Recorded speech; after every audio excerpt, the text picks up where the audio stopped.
Bonjour à tous, bienvenue dans cette nouvelle vidéo, le deuxième épisode de la série nommée La descente aux enfers, où on parle tout simplement de la descente de l'AS Saint-Etienne en Ligue 2. On essaye de comprendre les raisons, en tout cas je vous donne mon analyse, mon point de vue. Là, le premier épisode, il était consacré aux finances du club. Si vous ne l'avez pas vu, je vous invite à aller le voir avant de regarder cette vidéo. Je mettrai le lien en haut à droite, je crois, de votre écran, ou à gauche, je ne sais plus bien. Et également, tout ça sera dans la description. Aujourd'hui, on va s'intéresser à une personne qui, pour moi, a complètement plombé l'AS Saint-Etienne, l'a fait également descendre. C'est Claude Puel. On va évoquer son cas en 5 points, comprendre pourquoi Claude Puel n'était pas le bon entraîneur pour Saint-Etienne, pourquoi il n'avait pas le bon projet. Celui-ci semblait pourtant intéressant, faire jouer les jeunes, alors que Saint-Etienne se trouvait dans une situation délicate, comme je vous mets le graphique de la vidéo précédente. On voyait que les recettes, elles diminuaient dues au droit TV, les charges augmentaient dues au salaire sous Jean-Louis Gasset. Et il fallait donc prendre une décision parce que Saint-Etienne n'avait plus un modèle viable vu que la Coupe d'Europe, ce n'était pas la chose où on arrivait à aller le plus loin, on n'arrivait pas même à forcément l'atteindre et Saint-Etienne se mettait en difficulté financière. Son projet, il était donc intéressant, Claude Puel, mais cependant pour moi, il ne l'a pas bien exécuté. Donc je vous propose de commencer cette vidéo en évoquant tout de suite le cas des cadres qui ont été mal utilisés par Claude Puel.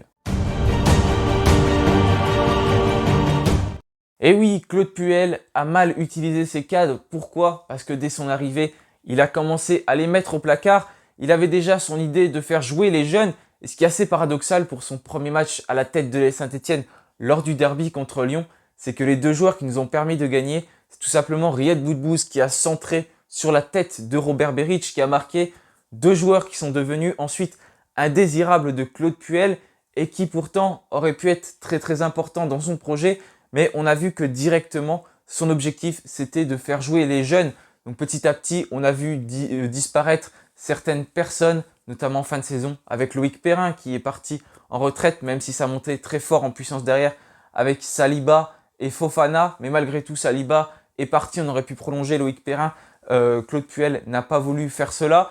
Ensuite, on va voir des joueurs comme Debuchy qui vont être de moins en moins utilisés et qui vont être préférés à des joueurs comme Aymen Mouefek qui pourtant ce n'est pas sa place, latéral droit et qui sera titularisé à ce poste-là, ou encore Mady Camara qui assurera très souvent l'intérim et qui sera donc titulaire à cet endroit-là. Des autres joueurs indésirables comme Kazri, comme Boudbouz, enfin bref, beaucoup de joueurs dont Claude Puel veut se séparer et petit à petit il constate que ce n'est pas forcément la bonne chose, que cela ne marche pas. Et qu'est-ce qu'il va faire en fin de saison?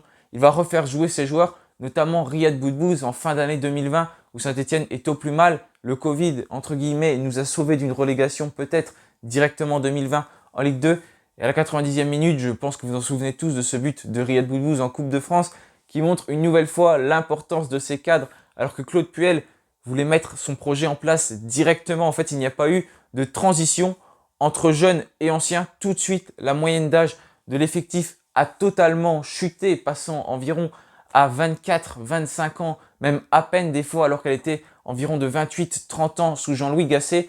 Voilà, Claude Puel a tout de suite eu l'objectif de faire jouer ces jeunes, quitte à les mettre sur le terrain sans cadre, ce qui fait qu'ils étaient totalement perdus. C'était donc voilà une mauvaise chose de faire cela, puisque directement, si personne peut les aider, peut leur retransmettre ce qu'il faut faire, les consignes sur le terrain, ça devient compliqué pour ces jeunes qui sont perdus. Et en plus, on ne connaît pas forcément leur niveau d'entrée de jeu. Donc je pense que ça, c'est une des premières choses qui a plombé l'AS Saint-Etienne. Le fait d'enlever tous les cadres et donc de mettre ensuite tous ces jeunes directement. Claude Puel, je rappelle qu'il est arrivé en tant que manager général, ce qui est très différent de l'entraîneur, puisque le manager général, il a énormément de pouvoir. C'est lui qui va mettre en place le projet sportif. Il va donc s'appuyer sur ce qu'il veut, sur le centre de formation, le projet d'avenir. Enfin bref, voilà, Claude Puel, il va vraiment mettre en place ce qu'il veut, le projet qu'il veut, il va le construire comme il veut.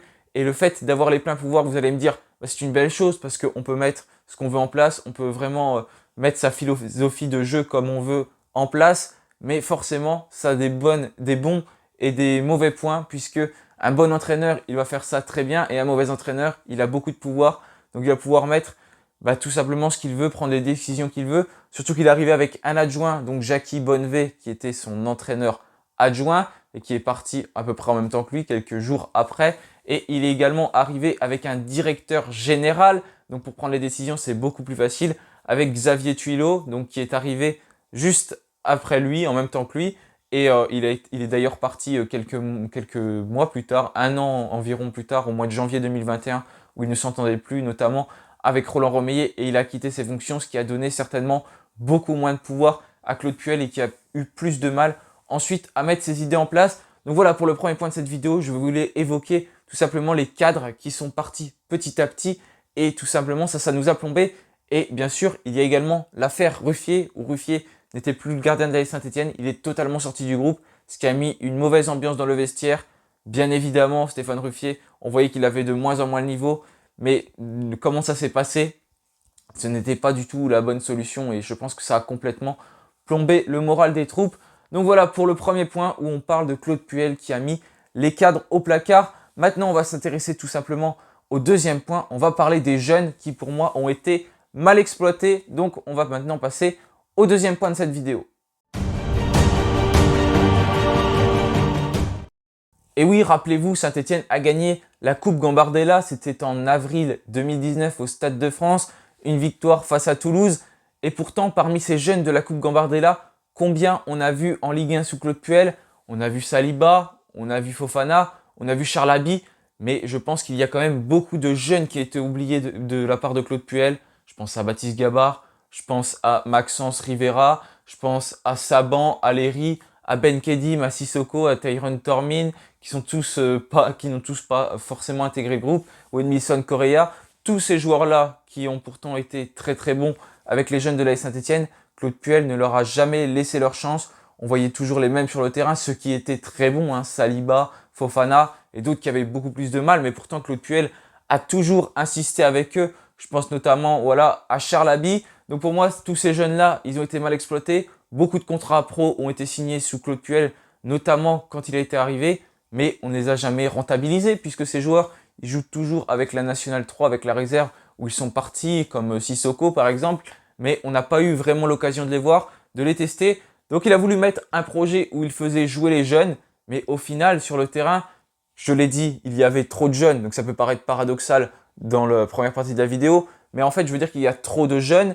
Et en même temps, c'est tout le temps les mêmes qui jouent comme jeunes. On n'arrive pas à voir d'autres jeunes que l'on ne voyait pas assez souvent. Bien sûr, vous allez me dire, il y a Etienne Green qui est arrivé. Mais Etienne Green, c'est également quelque chose qui est un peu différent. Puisqu'il est arrivé, on ne l'aurait peut-être jamais vu. C'est comme Jesse Moulin était blessé. Et pareil pour Stéphane Bajic. Etienne Green, troisième gardien qui a intégré l'effectif. Et ensuite, tout de suite, on a pu voir Etienne Green. Donc c'est un peu un coup du destin. Le fait qu'Etienne Green était titulaire ensuite avec l'AS Saint-Etienne. Mais sinon, je voulais évoquer un deuxième point parmi ces jeunes. Vous allez me dire, il y en a beaucoup qui jouent. Mais tous ces jeunes, son projet, c'était pas de s'appuyer sur le centre de formation. Je crois que si. Pourtant, il allait chercher beaucoup d'autres jeunes ailleurs. Ceux qu'on voyait titulaires, comme Masson, c'est quelqu'un qu'on a récupéré en national. Comme Neyou, qu'on allait chercher à Braga. Il y a également Aouchiche, qu'il allait chercher au Paris Saint-Germain. Il y a Youssouf qui vient tout droit de Bordeaux, mais qui n'était pas Saint-Etienne et qui arrivait juste avant que Claude Puel arrive. Crasso également, qu'on est allé chercher suite à notre match contre Épinal. Voilà, tous les jeunes qui faisaient jouer, qui étaient titulaires sur le terrain, qui rentraient en jeu, ce ne sont pas forcément des jeunes du centre de formation, alors que son objectif, c'était quand même, comme je l'ai dit, de faire jouer ces jeunes du centre pour faire progresser le centre, le faire monter en puissance, et ensuite le faire monter en gamme, et tout simplement pouvoir avoir un certain pouvoir financier, gagner de l'argent grâce à ce centre, l'intégrer dans l'effectif. Voilà, ça aurait pu être un bon moyen, mais on se rend compte que ce centre de formation, il n'a pas forcément progressé puisque beaucoup de jeunes n'ont pas pu intégrer l'effectif sous Claude Puel. Vous allez me dire peut-être que cela sera arrivé après, mais Claude Puel, il est quand même resté 2 ans à Saint-Etienne et il n'a pas forcément laissé la chance à tous ces jeunes, alors qu'on en a quand même vu certains lors des matchs de préparation au mois de juillet. Mais malheureusement, on n'a pas pu les revoir ensuite. Donc voilà pour le deuxième point de cette vidéo. Je trouve qu'il y avait beaucoup de jeunes qui ont été utilisés par Claude Puel, souvent les mêmes. Et ces jeunes, ils ont donc été mal exploités, puisque c'est des jeunes qu'on n'est même pas allé chercher forcément dans notre centre de formation à nous. C'est des jeunes qu'il allait chercher partout ailleurs. Il y a eu des bons coups faits, notamment avec Neyou. Mais malgré tout, Claude Puel ne s'est pas appuyé forcément sur le centre de formation de l'AS Saint-Etienne. Et maintenant, on va parler de la personnalité de Claude Puel. Ce sera le troisième point de cette vidéo. C'est son dialogue, un dialogue qui est très froid. Donc ça a beaucoup changé entre Jean-Louis Gasset et Ghislain Printemps même, et encore Claude Puel, puisque le discours, c'était un discours très très froid sous Claude Puel, alors que sous Jean-Louis Gasset, c'était plus du copain-copain, tout le monde était un peu amis, ça se passait très bien entre tout le monde. Et sous Claude Puel, tout ça a radicalement changé, le discours a changé auprès des joueurs. On a tout de suite eu les cadres qui ont été séparés des jeunes, comme j'ai pu le dire tout à l'heure. On l'a vu directement lors des matchs. Il faisait donc pas l'unanimité, Claude Puel, au sein du vestiaire, même si les joueurs disaient forcément le contraire lors des interviews, ils ne pouvaient pas dire cela. Et cela, ça nous a mené à des choses catastrophiques, notamment quand Riyad Boudbouz et Wabi Kazri n'étaient plus là, puisque l'AS Saint-Etienne était progressivement en train de chuter en Ligue 2. Et s'il n'y a pas eu le Covid qui nous a sauvés en 2020, Saint-Etienne serait peut-être déjà en Ligue 2 directement quand Claude Puel a installé son projet. Donc voilà, en tout cas, il y a eu des choix catastrophiques avec tous ces cadres-là. Son discours qui était très froid aurait pu mettre d'ailleurs le vestiaire à dos de Claude Puel, et puis ça aurait pu vraiment créer un climat très très tendu entre les jeunes et les anciens, chose qui peut-être était déjà faite. Certains en parlaient dans la presse, mais je ne sais pas si c'était vraiment le cas. On n'a pas eu ensuite de confirmation. Donc voilà, il n'y avait que les jeunes qui semblaient compter sous Claude Puel, pas les cadres. Son discours qui les a totalement refroidis, il n'a jamais su se remettre en question, Claude Puel, sur tous ses choix, même quand on lui disait d'y faire. Vraiment, il se remettait en question au dernier moment, quand il y avait une très très forte pression, comme c'était le cas pour réintégrer Riyad Boudbouz et Wabi Kazri. Ses choix, il les a remis en question que quand Saint-Etienne était vraiment réellement en difficulté, alors qu'il aurait pu les faire bien avant. La moyenne d'âge qui a totalement chuté dans l'effectif, comme je l'ai dit, alors que sous Jean-Louis Gasset, c'était totalement différent. Donc voilà, en tout cas, Claude Puel qui a instauré un climat, je pense, très tendu dans le vestiaire. Son discours était très froid, il n'était pas proche des joueurs, alors qu'on dit que Claude Puel, c'est quelqu'un qui veut faire beaucoup jouer les jeunes. Mais je ne sais même pas si avec les jeunes, il avait forcément le bon discours, parce qu'on sait qu'il faut être très près des jeunes, il faut vraiment les épauler, être à leur écoute, leur parler, ne pas hésiter à les remettre en place. Peut-être chose que Claude Puel n'a pas assez fait, il leur a peut-être laissé trop de liberté, il n'était pas assez proche d'eux, donc certains se sont sentis un petit peu perdus dans le vestiaire. Bien sûr, ce n'est que des hypothèses, mais quand on voit rien que la personnalité de Claude Puel en conférence de presse, on peut se demander comment cela se passait dans le vestiaire. On l'a d'ailleurs vu jusqu'à son éviction, c'était très très compliqué qu'il se rende compte que c'était le moment de partir de lui-même. Claude Puel qui est quelqu'un qui a du mal à se remettre en question, donc je pense que ça a été pareil au niveau de son groupe, avec son discours qui était très froid, il n'a pas dû le changer. Donc en tout cas, voilà pour le troisième point de cette vidéo. On parle de Claude Puel, de sa personnalité, avec un dialogue qui était donc très froid auprès de ses joueurs, auprès de son groupe. Je pense ça a créé un trop gros contraste entre Claude Puel et Jean-Louis Gasset, les cadres d'ailleurs, comme Yann Villa, comme Mathieu Debuchy, comme Loïc Perrin, qui ont eu du mal à s'intégrer, je pense, dans cet effectif. Et cela, ça a mis un gros coup au moral de toutes ces troupes. Maintenant, le quatrième point, on va parler de l'argent qui a été jeté en l'air. Et oui, ça peut paraître assez paradoxal dans son projet, mais pourtant, je vais vous expliquer pourquoi. Pourquoi de l'argent a été jeté en l'air alors que le projet de Claude Puel, c'était tout simplement de permettre à Saint-Etienne de s'en sortir financièrement? Et bah, tout simplement parce que les contrats des cadres, ils n'ont pas forcément été prolongés. Quand on regarde les fins de contrat en cette fin d'année 2022, 14 joueurs fin de contrat, dont des joueurs majeurs comme Boudbouz, comme Kazri, comme Trauco ou encore comme Collège Isaac qui avaient quand même une certaine cote avant. Tous ces joueurs-là sont en fin de contrat et ça ne va pas nous faire gagner d'argent.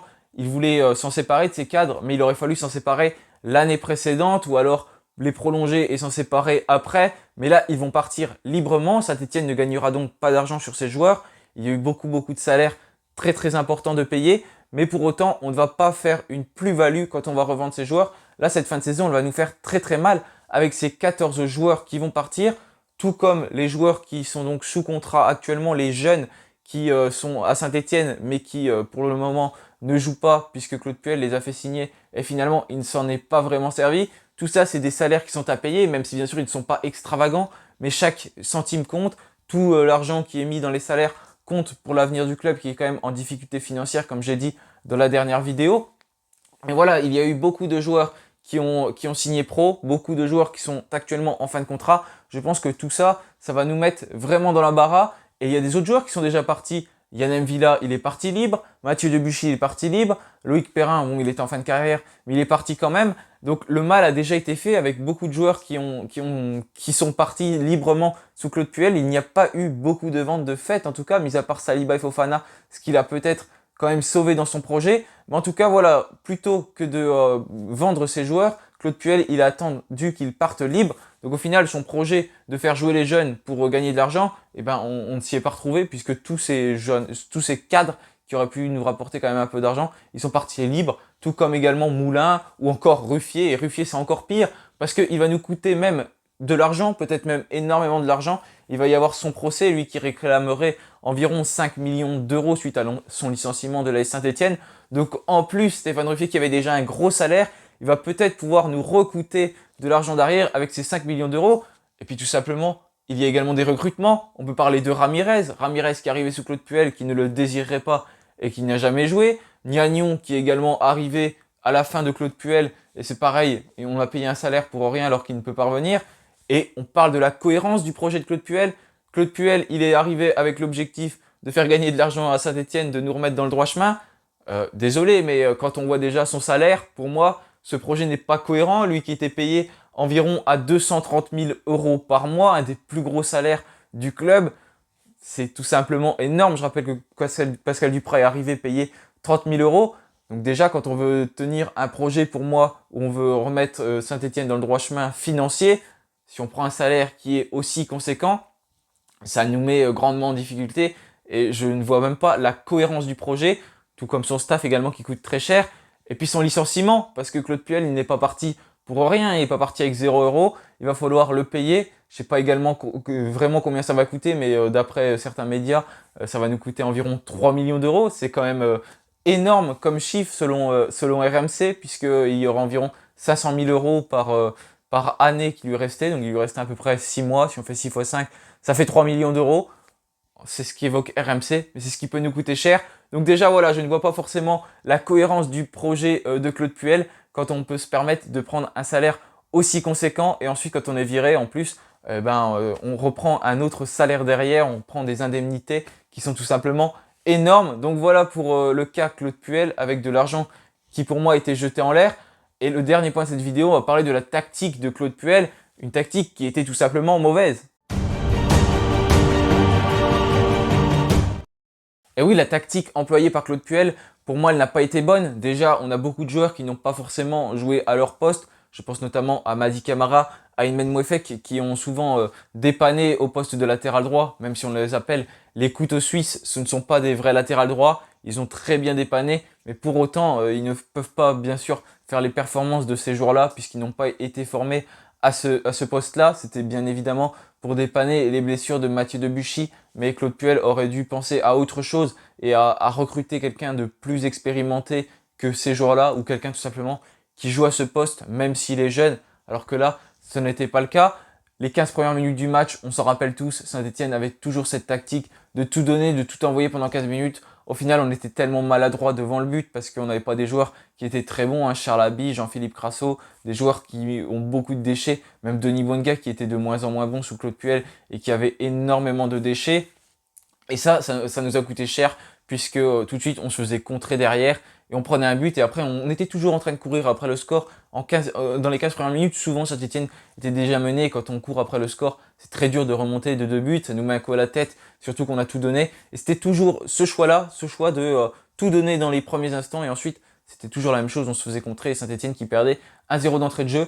Il y a également cet engagement, je pense que vous en souvenez tous de l'engagement sous Claude Puel, où tout de suite on mettait la pression, on disait qu'on mettait la pression, on envoyait ce ballon en touche, et au final, c'était tout de suite une action de perdu, même s'il y a eu ce but en début de saison contre Lens, au bout de 15 secondes de jeu, où on a mis la pression pour le coup sur cette touche, mais ça n'a marché qu'une fois. La plupart du temps, on n'exerçait pas un assez bon pressing une fois qu'on avait mis le ballon en touche, et Saint-Etienne qui ne retrouvait pas le ballon, et c'était tout de suite l'autre équipe qui avait la possession de balle. On se gâchait déjà une arme, déjà qu'on n'avait pas souvent le ballon. Là, on envoyait ce ballon en touche, on n'exerçait pas le pressing suffisant derrière, et Saint-Etienne qui n'avait déjà pas le ballon d'entrée de jeu. Donc voilà pour ce choix de la touche qui m'a toujours étonné, mais pour autant Claude Puel, depuis qu'il était à Saint-Etienne, il ne s'est jamais remis en question et il a toujours exécuté ce choix. Ensuite, le fait de ne pas mettre de cadre sur le terrain, même des cadres qui peuvent rebooster l'effectif, parce qu'on sait que certains ont plus de facilité que d'autres à rebooster les autres.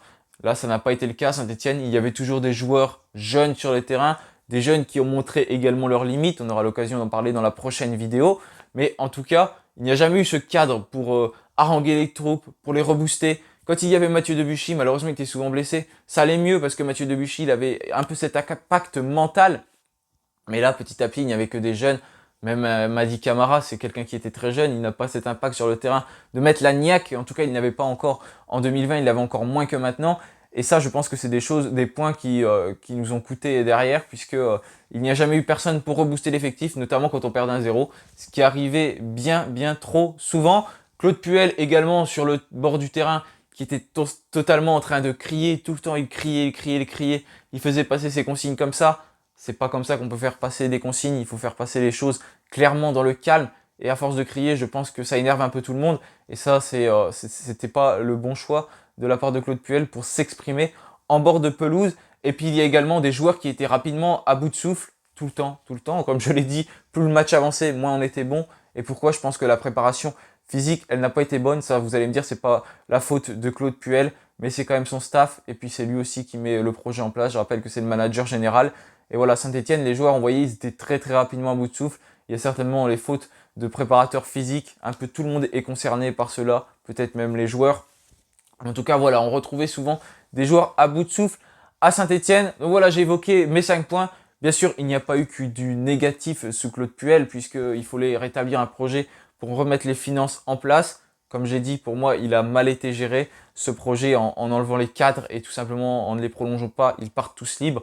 Pendant ce temps, il y a plein de jeunes qui ne signent pro pour quasiment aucun résultat. Ils sont tous sur le terrain et on perd même de l'argent parce que plus on s'enfonce au classement, moins ensuite on va gagner d'argent. Parce que je rappelle que plus on est haut au classement, plus les droits TV pour l'année suivante vont être importants, plus la prime va être importante. Donc en fait, plus on recule au classement, moins on gagne d'argent. Donc ce projet, il n'était pas viable non plus. En plus, on s'éloigne de ses places de Coupe d'Europe. La Coupe d'Europe qu'il n'a pas voulu jouer quand il est arrivé à Saint-Etienne, alors que pourtant, on était en Coupe d'Europe. Donc enfin bref, voilà, son projet, il nous a quand même fait perdre beaucoup d'argent. Je pense qu'il n'aurait pas dû éloigner les cadres comme ça.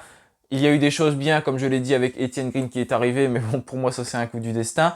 Il y a également eu des ventes comme Saliba et Fofana, des joueurs qu'il a réussi à bien mettre en avant. Donc ça, on ne peut pas lui reprocher. Mais en tout cas, voilà, pour le procès de Claude Puel, entre guillemets, ce que je juge qui n'allait pas chez lui. Vous, si vous avez un avis sur Claude Puel, si vous l'aimez bien, si vous ne l'aimez pas, bien sûr, vous pouvez être totalement pas d'accord avec moi, ce qui est tout à fait normal. Chacun a son avis sur chacune des personnes, sur Claude Puel, sur les joueurs, sur les dirigeants. Et c'est tout à fait normal, on ne peut pas tous avoir le même avis. Mais en tout cas, n'hésitez pas à me dire ce que vous en pensez dans les commentaires. C'est toujours très intéressant de vous lire. Et promis, je vous répondrai à tous. Merci en tout cas d'avoir suivi cette vidéo. On se retrouvera peut-être pour le 3e épisode. On va parler des joueurs, à moins qu'il y ait de l'actualité d'ici là. D'ailleurs, il y a de l'actualité, là je peux peut-être même vous l'évoquer, avec André Biancarelli, qui ne sera plus l'entraîneur des gardiens de Saint-Etienne. Le club l'a annoncé ce matin donc sur son site. Il ne sera plus l'année prochaine, lui qui était en fin de contrat. Après le départ de Pascal Duprat, après le départ également de Julien Sablé, c'est maintenant l'entraîneur des gardiens qui ne sera pas prolongé. On voit que le projet Laurent Batles commence à se mettre petit à petit en place. On ne sait pas qui va pour le moment le remplacer. C'est pareil, Laurent Batles, peut-être que ce sera évoqué d'ici là quand cette vidéo va sortir. Mais normalement, il devrait être présenté en conférence de presse dans la semaine. J'espère que ce sera ce mercredi. On va voir peut-être plus son projet, ce qu'il veut. Le club qui va être probablement vendu, normalement, ça devrait être fait d'ici fin juin. En tout cas, le club s'est engagé à être vendu d'ici fin juin. D'ailleurs, il y a eu des très bonnes informations sur le space de l'agrinitude sur Twitter. N'hésitez pas à le suivre parce que vraiment ces spaces, ils sont de très bonne qualité. Ils livrent toujours plein d'anecdotes, plein d'informations. Il y a de très beaux invités. Donc franchement, n'hésitez pas à aller le voir. On apprend beaucoup de choses sur le club. Donc voilà, merci à tous d'avoir suivi cette vidéo. Je vous souhaite une bonne fin de journée et allez les Verts! Salut à tous!